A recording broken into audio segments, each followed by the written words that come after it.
बड़ी बढ़िया गीत मास्टर जी संकेत कैलन। ई प्रेमी प्रेमिका के बीच के बात बा, ई आपसी मैटर बा। यही लगन में प्रेमिका का शादी हो गई चंद्रजीत जी। प्रेमी रोवत बा, कलश की जहाँ जातू तहाँ खुश ना रहू, हमारे याद तो के जरूर सताई। उ प्रेमी कहत बा कैसे,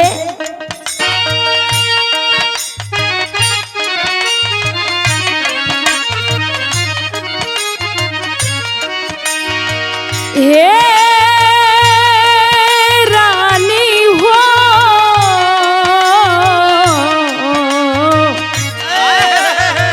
ए हमर सोना,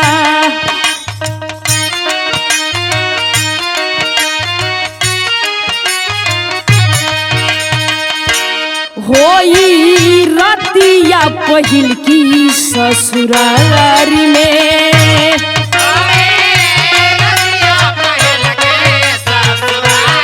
क्या बात है।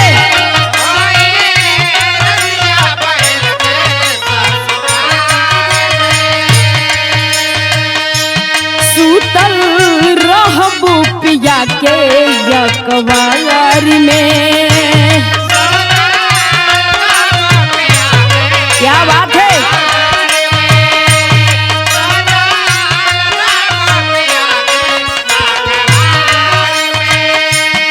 होई रतिया पहिल की ससुरारी में, सूतल रहबू पिया के यकवारी में, ओही रात दूर तूता हो जाइबू हमसे, ओही रात दूर तूता हो जाइबू हमसे, आई जब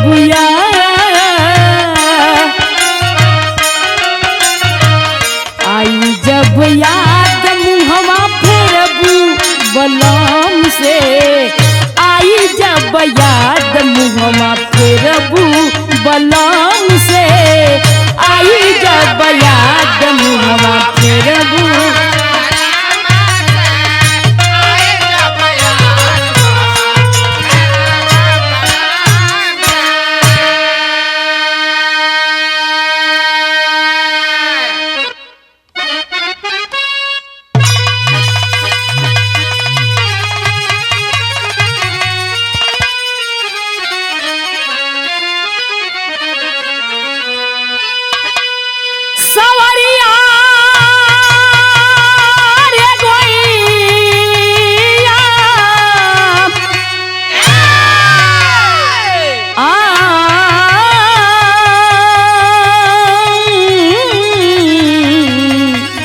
सवरिया हो भोले बाबा जोगिया हो राम,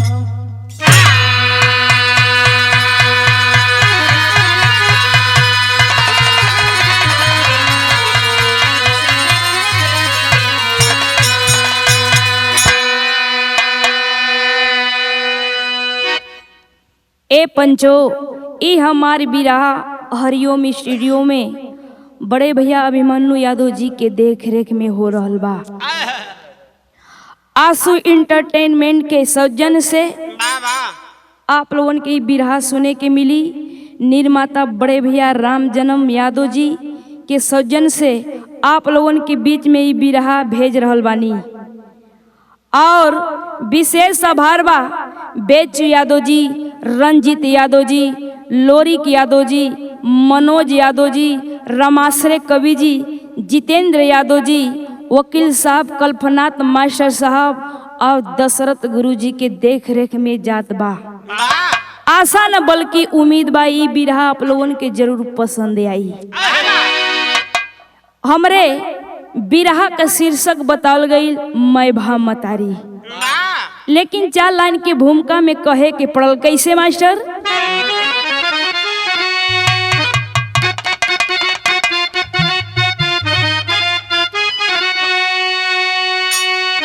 केहू के मनवा के केहू न जाने,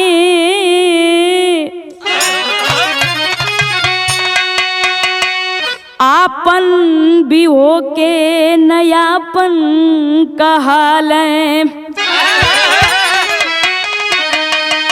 कर की जाले छतिया विपतिया के दिनवा, तरस जाले अखिया सपनवा हो जाले। कुदरती की रेखा समय की सिला दे, लिखा लेख भी नाही मिटले मिटाले। कभी गया लाल मिल के जुदा हो गए, गम भरी जिंदगी का जनाजा निकाले।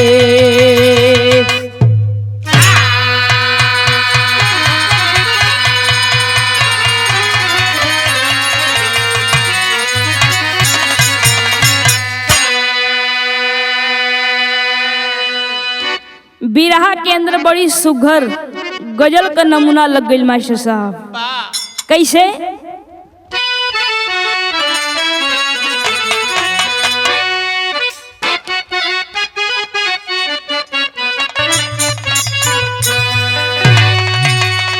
अल्लाह के महबूब गुजरते थे जिधर से। क्या बात है जियो मालिक, बहुत अच्छे। क्या बात है?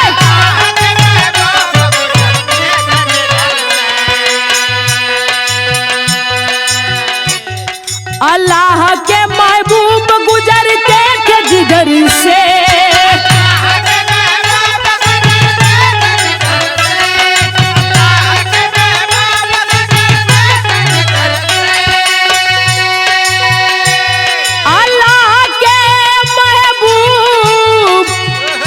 गुजरते थे जिधर से। इत गजल बा, लेकिन गजल से बढ़िया कवि भाव में लिखत हन, गौर करल जाई। कैसे? तकदीर अगर चाहे तकदीर बदलती है।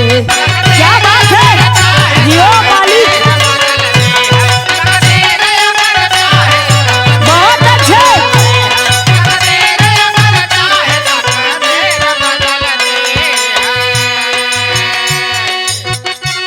तकदीर अगर चाहे तकदीर बदलती है। बहुत अच्छे।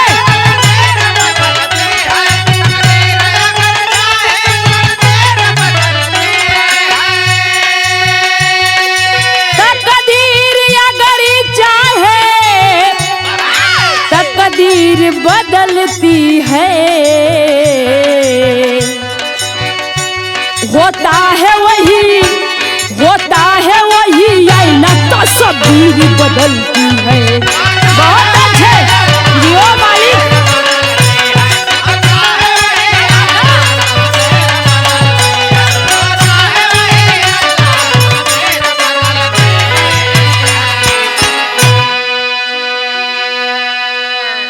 लेकिन ए बाबू, हमारे कहानी को शुरुआत हो गई आशा न बल्कि उम्मीद बा कि ई बिरहा आप लोगन के जरूर पसंद आई। लेकिन शहर से कहे के पड़ल। कैसे?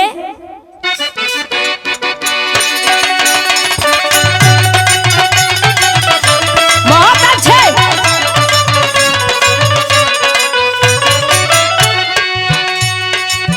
आज इंसान के इंसानियत की मान नहीं, आज इंसान के इंसानियत की मान नहीं, हवस के स्वार्थ में धर्म और ईमान नहीं।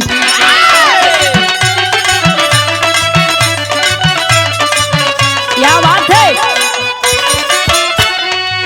जिला जिला पटरौना के पिपरा बगल रजवा है, जिला पटरौना के पिपरा बगल रजवा है, वही के रामाचल जात के कुशवा है।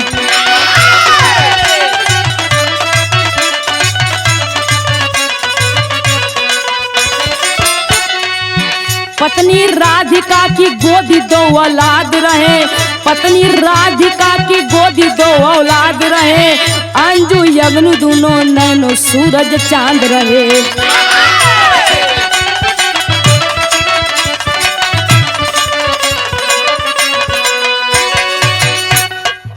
रामाचल चीनी मिल में काम करते थे, सीमित परिवार का बच्चों का पेट भरते थे।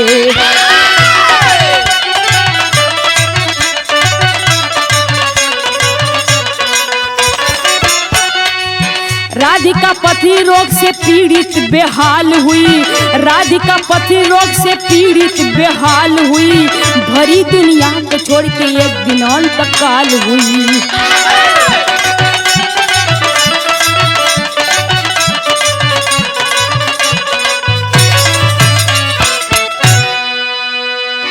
ए बाबू, एक कहानी की आप लोग तनी समझ लें।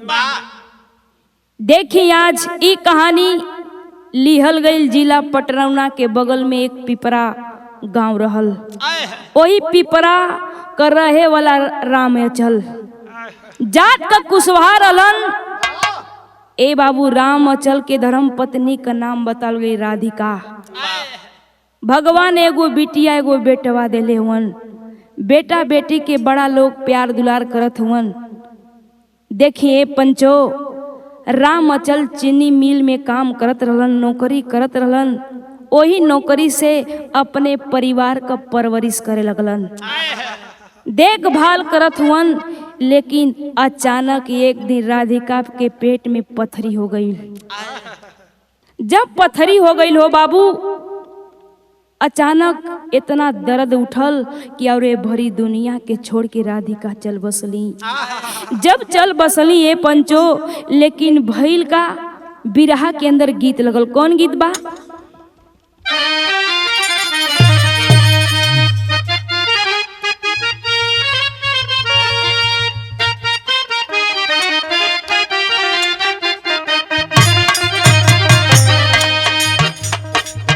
सुना ये तुलसी जी, ए चंद्रजीत जी, तो रही मही लइका रह, वो गौना कराई के चल गल परदेश कमाई। दुल्हन अपन विपत बतावत बे अपने सखी से, कैसे? गवना करा के सैया,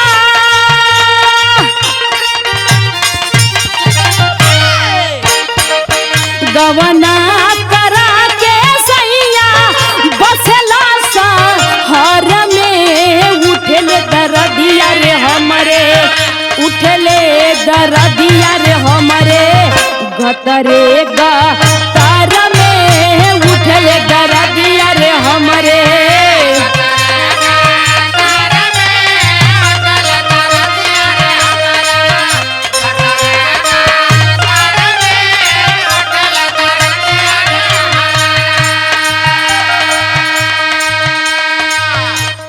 गीत बा, लेकिन गीतिया से बढ़िया कवि जी भाव के अंदर लिखत होने बाबू।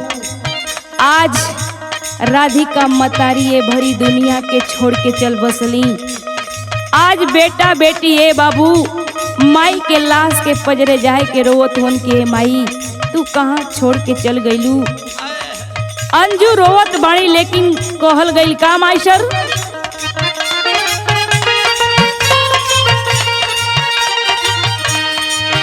आंगना में अंजू अंगनू दुआर होला, लालवा माली बिन उजड़ल बगिया, आल रहो सु मानवा माली बिन उजड़ल बगिया।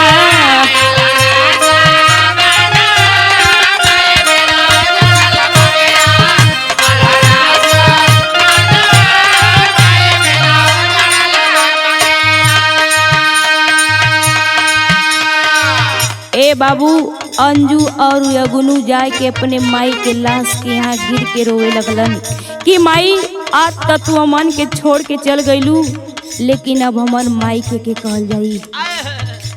बचवा टूअर हो गलन हो बाबू, दोनों बेटा बेटी रोवत हो, लेकिन एगो बात और कहलन का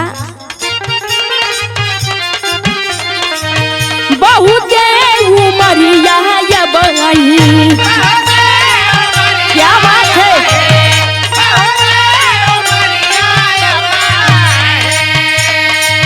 घरवा में कैसे निभाही,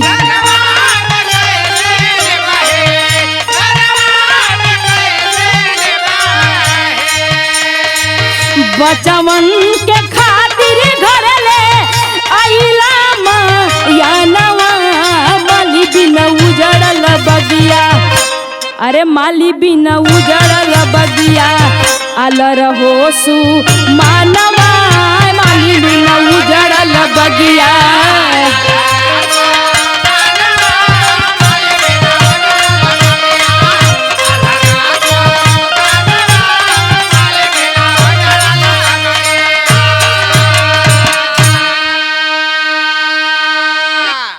आज ए बाबू अंजू अगनू रोवत बाड़न। राम अचल सदमा में पड़ल हुआ है पंचो। कुछ दिन बीतल गांवपुर के लोग कलन किए राम अचल एक काम करा, अपने खातिर नाते बचवन खातिर तू दूसर बियाह कला। लेकिन राम अचल मना करत हूँ कि ना हम बियाह ना करब। लेकिन गांव के लोग दबाव डाले लगलन, कलन कि अपने खातिर ना ये बचवन खातिर बियाह कला, टाइम से कम से कम आई तो भोजन तो बना के दे, टाइम से खाना दे। ए बाबू जब इतना बतिया राम अचल सुनलन तो दूसर शादी कैलन। जब शादी कैलन तो भैल कमाई से बिरहा के अंदर गीत लग गई।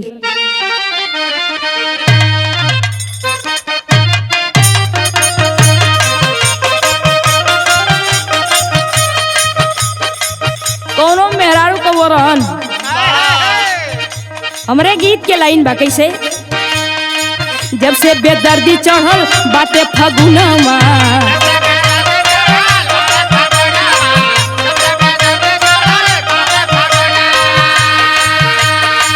गर्दा मचावे लागल जुल्मी बदनमा,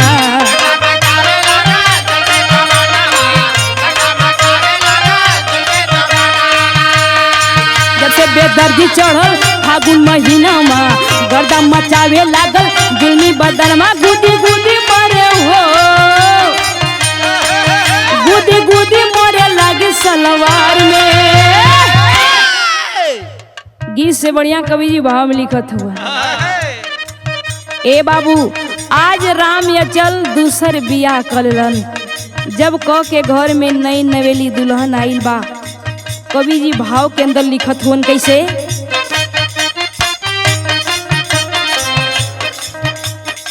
जया ले माई बाबाई घर में बयाई,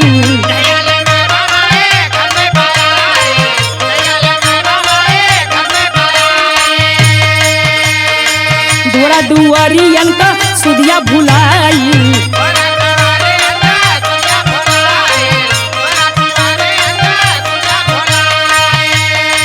जया ले माई भमाई घर में बयागिल, धोरा दुआरियन का सुधिया भुलाई। रोके अंजू कहे हो, रोके अंजू कहे खैले बिन मुआवेलू, ए माई टूअरन के काहे के सतावेलू।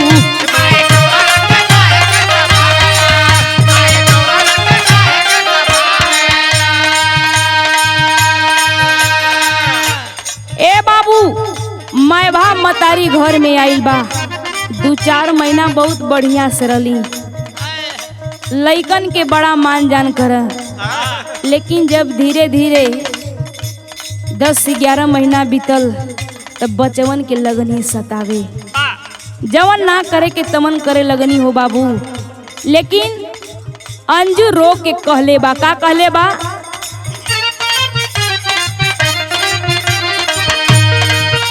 अरे भैया के माई न हमरे न मारा,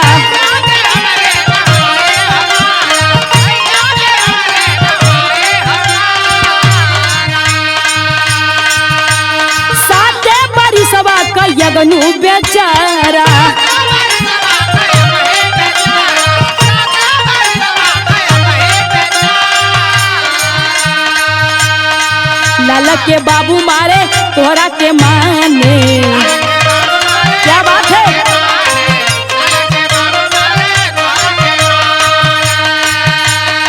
लाला के बाबू मारे तोरा के माने, दूरा दुआरियन का कुछहू न जाने, झूठे बाबूजी से लक्षण न लगावेलू। हे माई टुअरन के काहे के सतावेलू।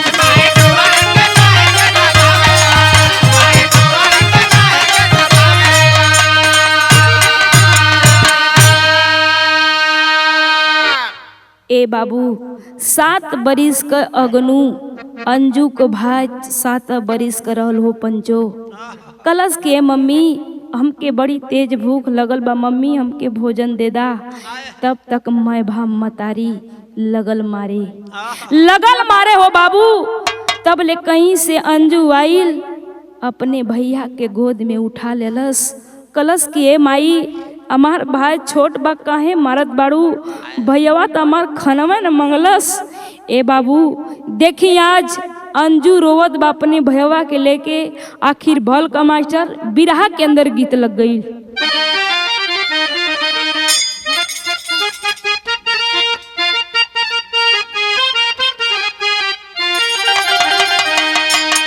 बिरहा के अंदर बड़ी पुरान गीत लग गई।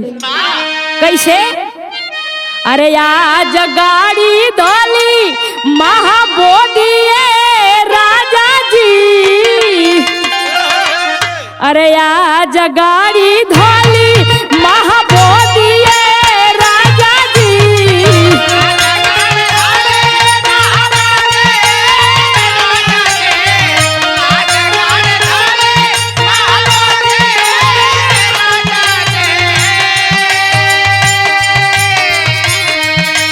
आज गाड़ी धोली महाबोधी राजा जी, अरे सुते के मनवा करत बरौआ गोदिए राजा जी, सुते के मनवा करत बरौआ।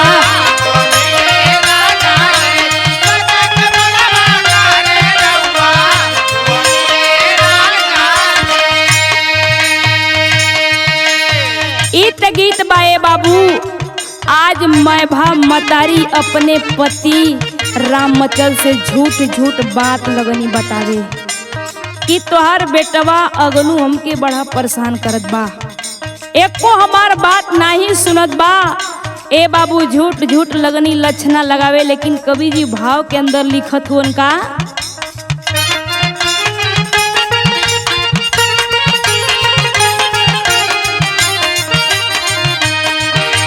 मैं भा बोली भलही माहुर खाई बे सैया जी,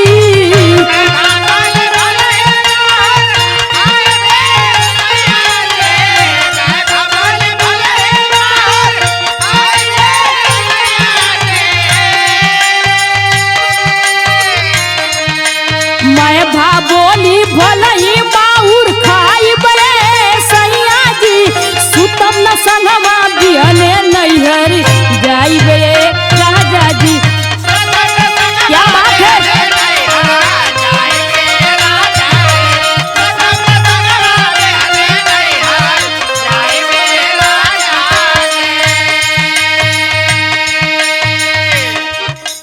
मैं बा मतारी घर में मुंह फुला के बैठल बाड़ी, कहीं से राम चल अइलन। जाके पूछत हन कि ए अंजू को मम्मी तो के का हो गईल, कौन परेशानी हो गई कि तू मुंह फुला के बैठल बाड़ू, जमन भी बात हो हमसे बतावा ना। मैं भा मतारी कहलस कि देखा तू हमके बियाह के लिए आइल बड़ा, एक काम करा कि हम या तो अगनुआ घर में रही या तो हम ही रहब, या तो हम जहर मार खा के मर जाई। ए बाबू जब इतना बतिया रामचल से कहली, लेकिन भइल का मास्टर रामचल से कहली अगनुआ हमसे लड़त बा।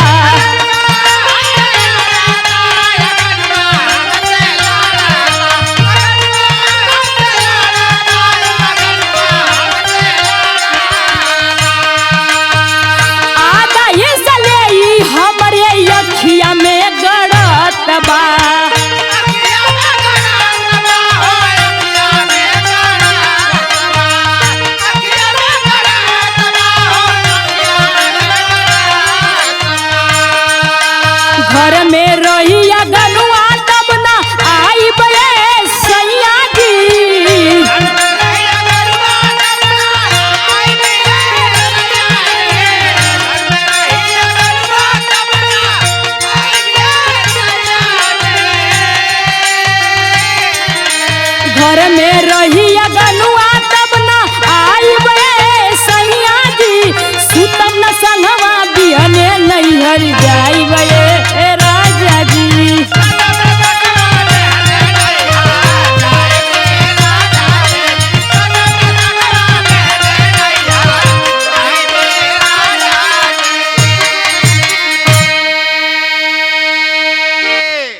ए बाबू आज राम मचल से झूठ झूठ लगनी लक्षणा लगावे कि तोहार बेटवा अगनू हमारे को बात नहीं मानत बा।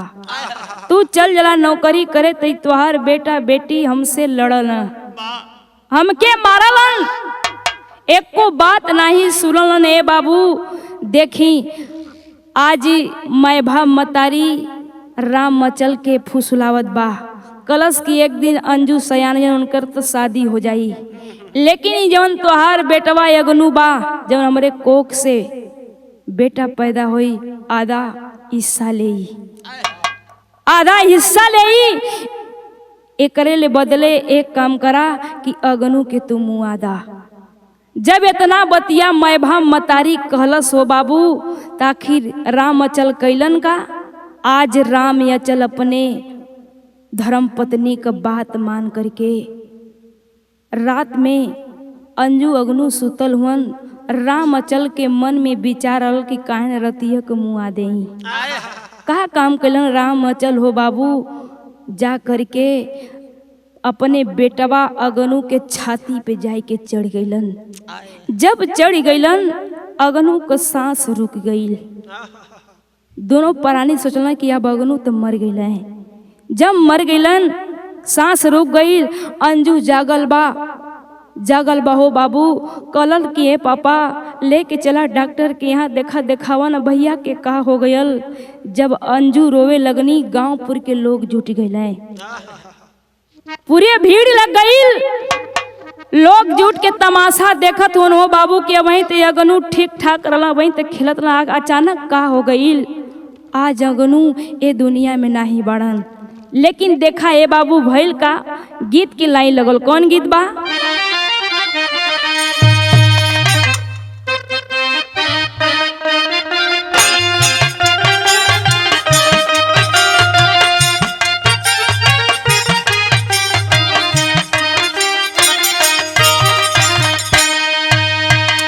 रहिया में पपिया रोवला कल की बबुआ मुअला ले चला टेम्पू मसानी जी। ए बाबू आज राम ने चले गो टेम्पू कैलन। वही टेम्पू में अस्पताल के तरफ ना ले जा करके शमशान घाट पे लेके चलल हुन। जब चलन तो भइल का टेम्पू से नीचे फेंकला देहिया में धड़कन देखला गंडक नदी बा सुनसानी दी।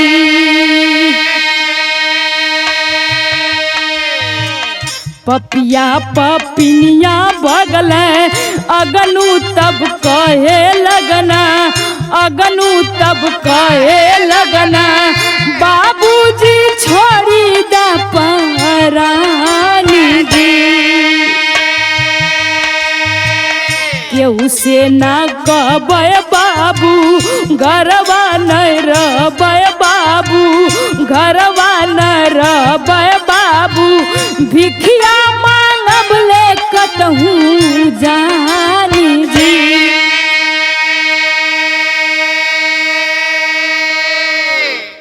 ए पंचो राम अचल अपने औरत के टेम्पू में ले करके जात हुन। देखी अस्पताल के तरफ ना ले जा करके शमशान घाट पे लेके गल हुन। जब टेम्पू से वो गंडक नदी के अंदर फेंकल तब तक अचानक अगनू का धड़कन में सांस चले लगल। अगनू जिंदा हो गलन हो बाबू। ओ रस्तवा से केहू आवत जात नहीं बा, एकदम अंधेरा बा। उ बच्चा रो के कलश के बाबू हमरा के मत मारा हो बाबू, न तो हम घरे जाई न हम तोरे सामने कबू मुंह दिखाई। कहीं भीख मांग के अपन पेट पर्दा चला लेब, लेकिन तोरे घरे कबू नहीं आई। जब इतना बतिया छोट बेटा कलश तो भइल का मास्टर टेरी का भाव लगल। कैसे?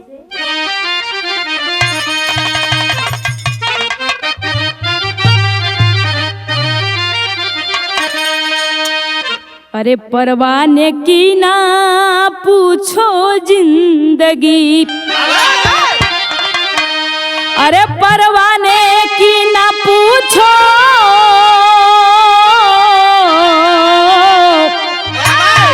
परवाने की ना पूछो जिंदगी, कहीं खो गई समा कहीं लगे चमन मुरझाने, अरे मुरझाने, अरे मुरझाने। ए पंचो, आज छोटा बेटा अगनू अपने पेट के लिए घर से निकल गईलन। जब निकल गलन तो हर चौकड़ा लगल, कैसे लगा बताने सुबह सभी से, अरे लगा बताने सुबह सभी से अगनू के मैयत गई निकल, लघु माता के ममता अंजू सुन के कलेजा गयल पिघल।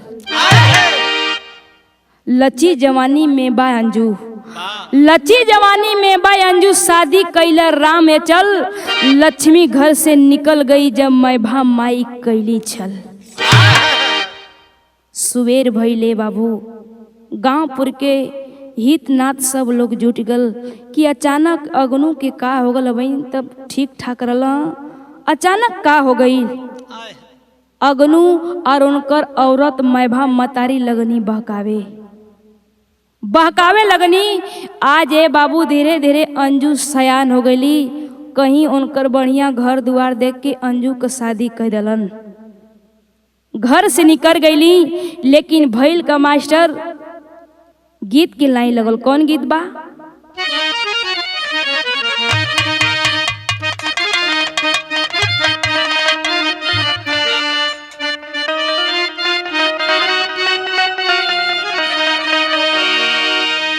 चंद्रजीत जी, ये फिल्मी गीत हो, कबो सुनले हुआ कि ना? गीत के लाइन बा कैसे? बाबुल की दुआएं लेती जा, बाबुल की दुआएं लेती जा, जा तुझको सुखी संसार मिले।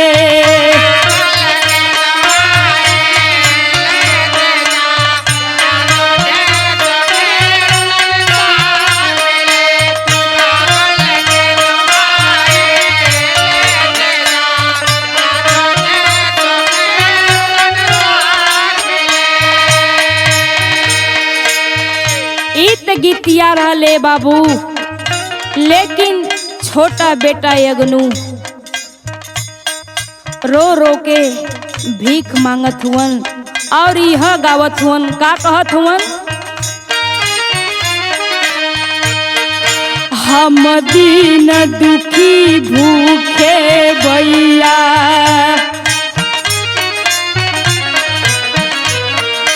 हम दीन दुखी भूखे भैया, भोजन के लिए कुछ भीख मिले।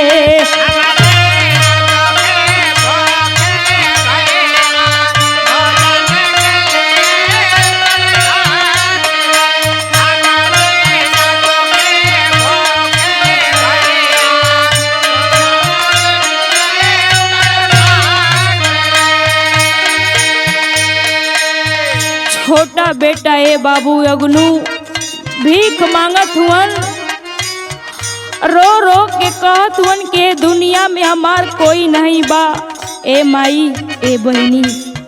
लेकिन और अगनू का बतावत हुवन? हमें छोड़ गए मम्मी पापा, इस जग में कोई नहीं मेरा। नेपाल के बॉर्डर पर एक दिन, नेपाल के बॉर्डर पर एक दिन, तस्कर वाले कुछ मीत मिले।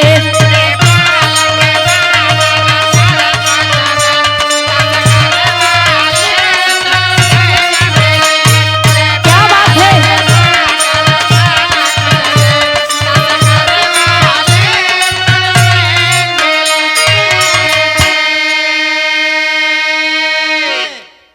छोटा बेटा अगनू ए बाबू अपने पेट के खातिर छोटा बालक गांव गांव में भिक्षा मांगत हुवन के दुनिया में न त हमार मम्मी बड़ी नहीं पापा बड़न, ए संसार में हमार कोई नहीं बा। ए बाबू जे देखते रह जा कि बतावा आज ये लइका क खैले पियले के उम्र बा ते आज गाँवे गाँवे ई लइका भिक्षा मांगत बा। भिक्षा मांगत मांगत अगनू नेपाल के बॉर्डर पर पहुंच गलन। जब वहां पहुंचलन तो भैल का मास्टर इलाहाबादी चौलरिया लग गई।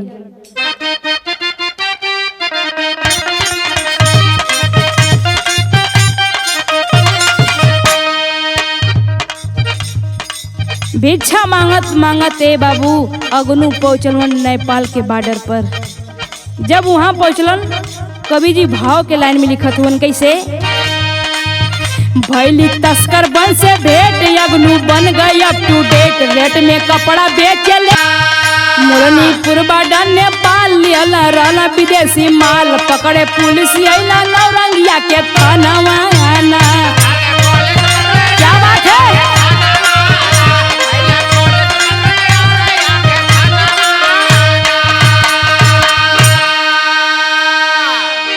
जब नेपाल के बॉर्डर पर छोटा बालक अगनू पहुंचल वने बाबू, कुछ तस्कर वाले मित्र मिल गए अपने साथ मिललन। अपन जब अगनू परेशानी बतावे लगलन तो उनके विदेशी माल देला कि ले जाए के काम करा कि गाँवे गाँवे बेचा। एक दिन बेचत बेचत विदेशी माल लेना अगनू पुलिस वाला पकड़ ले बा, सारा माल छीन ले बा और उनके छोट बेटा जान के नाबालिग जान के उनके छोड़ देलन। जब छोड़ देलन उनके हाथ में 21 साड़ी रहल, 21 साड़ी रहल हो बाबू। उ सड़िया गांव गांव में बेचत हुवन। जब गांव गांव में बेचत हुवन, बेचत बेचत कहाँ पहुंचल मास्टर पहपट में कवि जी भाव लिखत हुन कैसे,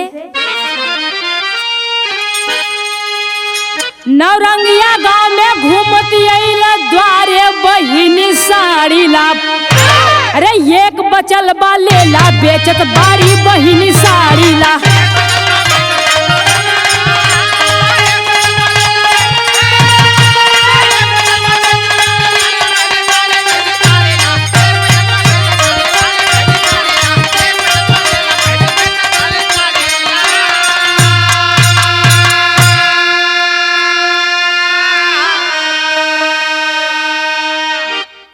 जब घूमत घूमत ए बाबू नौरंगिया गांव में पहुंचल बड़न।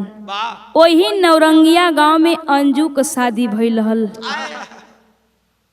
अगनू घूम घूम के भेजत हुन कि ए बहनी ए माई एक साड़ी बचल बा ले लाई के। जब घरवा में अंजू सुनले बा ई कैसन साड़ी हो के बेचत बा, घर से बहरे निकल के जाके देखत हई। का देखत ही मास्टर, अंजू बोली बहिनी कही के ताना नहीं सुनावा हो, अगनू कहे रोवा न बहिनी हम के भाई बनावा हो, राखी बधवाला कलेजा फाड़ी बहिनी साड़ी ला, अरे तबले पहुंचल खबर पिता गई थाड़ी बहिनी साड़ी ला।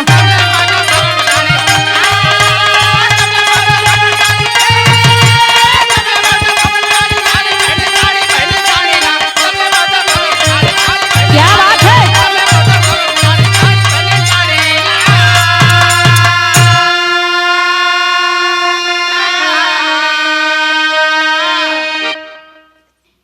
ए पंचो एक कहानी के तनी आप लोग समझ ले। देखी उ अगनू गांव गांव में साड़ी बेचत हुवन। बेचत बेचत जब नौरंगिया गांव में पहुंचल जहाँ अंजू के शादी भइल रहल, बहिनी बहिनी कह के साड़ी बेचत हुवन। तब तक घर से बहरे अंजू निकलल बा। कलश किए भैया बहिनी कह के ताना मत मारा, एगो हमार भाई तोरही मई रहल, तोरही सकल करल, ए भरी दुनिया के छोड़ के चल बसलन। हमार माई बाबू, हमार माई बचपना में मर गईली। हमार बाबू दूसर शादी कैलन जौने की मैं भा मतारी हमन के नाम मानत जानत रहल। हमरे गांव का नाम पिपराबा। ए बाबू, जब इतना बतिया अगनू सुनले बड़न तो अगनू कहे लगलन कि ए बहनी, तोहार कहीं नाम अंजू त ना न बा। जब इतना बतिया सुनलन, आज भा बहन ए बाबू मिल गई हैं, गले से गले मिल के लगना रोवे। तब तक वही समय पिता का खबर आ गल कि पिता राम चले दुनिया में नाही बढ़न। जब अगनू सुनलन और अंजू सुनली तक भइल का मास्टर आल्हा में कवि जी भाव लिखत होन कैसे?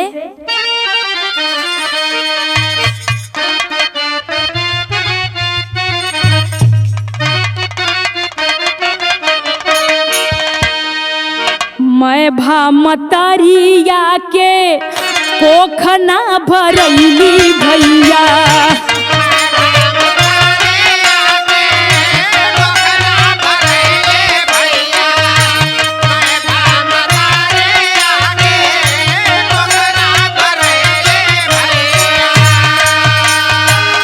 दोनों आँखिया से गइल रहलिया अन्हरा,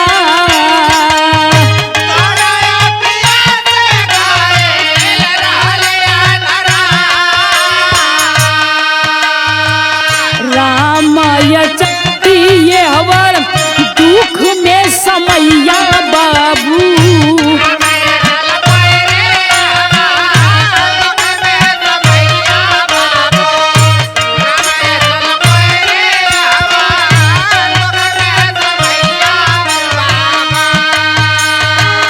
काटत काटत दिनवा गइल स्वर्ग सिधारी,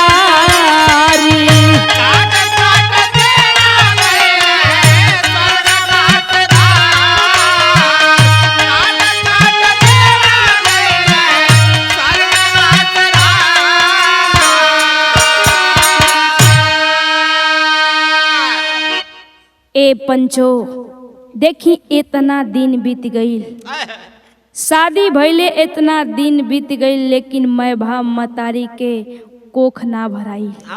भगवान एक को औलाद ना देलन, दोनों आँख से अंधी भी हो गई, कुछ दिखाई नहीं देत बा। राम अचल ए भरी दुनिया के छोड़ के चल बसलन। यहर खबर पहुँचल राम अचल के दुनिया में नाही बढ़न। जब अंगनू और अंजू सुनले बाड़ी, ये बाबू दौड़ के अपने गांव में आयल बाड़ी,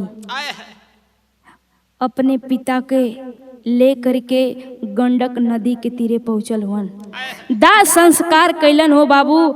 आज मैं भा मतारी दोनों हाथ जोड़ के माफी मांगती कि भैया तू हमरा के माफ कर दा, ए लाल तू हमरा के माफ कर दा, हम तोरे संगे बहुत ही अत्याचार कैले रही। एक काम करा बेटा, वो बात का कहली मास्टर? खड़ी में कवि जी भाव लिखत होन कैसे?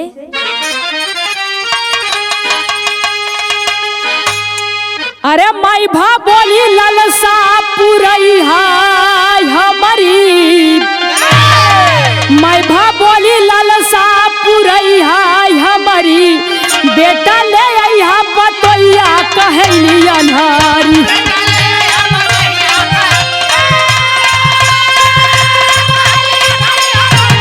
क्या बात है?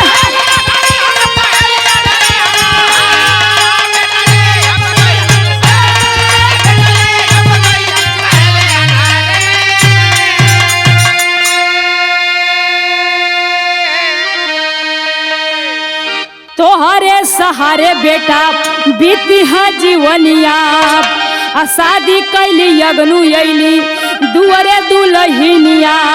अरे देखली ना पतोई मैं भागैली मरी, बेटा ले अइहा पतोइया कहली अन्हारी।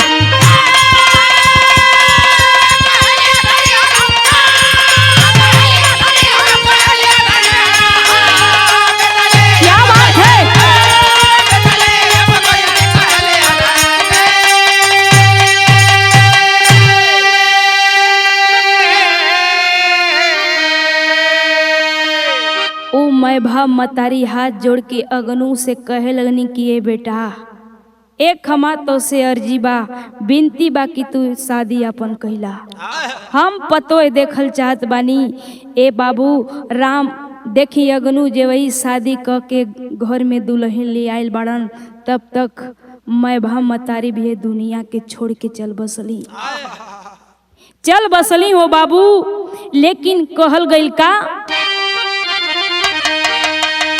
मैं भा मतारी नहीं लालसा पुरैली, आ गम के सगरवा में खुशियाँ समैली।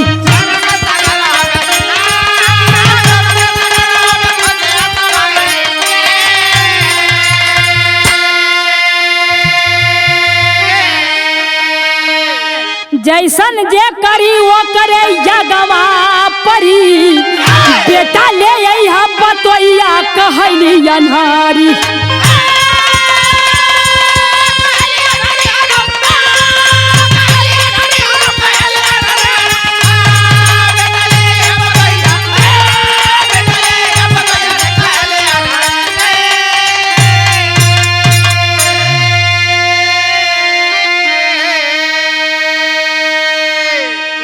आजे बाबू मैं भा मतारी ये दुनिया के छोड़ के चल पड़ली और अपने पतोय के भी ना देख पौली। दोनों आँख से अंधी हो गई। तो कहल जला जे जैसन करी ओकरे आगे जरूर एक न एक दिन पड़ी। आखिरी लाइन में गुरु घराने के परिचय बा कैसे,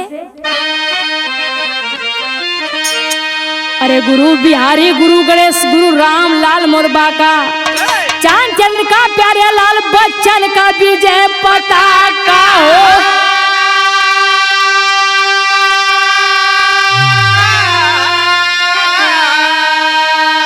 अरे परवानी की ना पूछो जिंदगी, सीता गया लाल की कविता में रस छाने, परवाने की ना पूछो जिंदगी।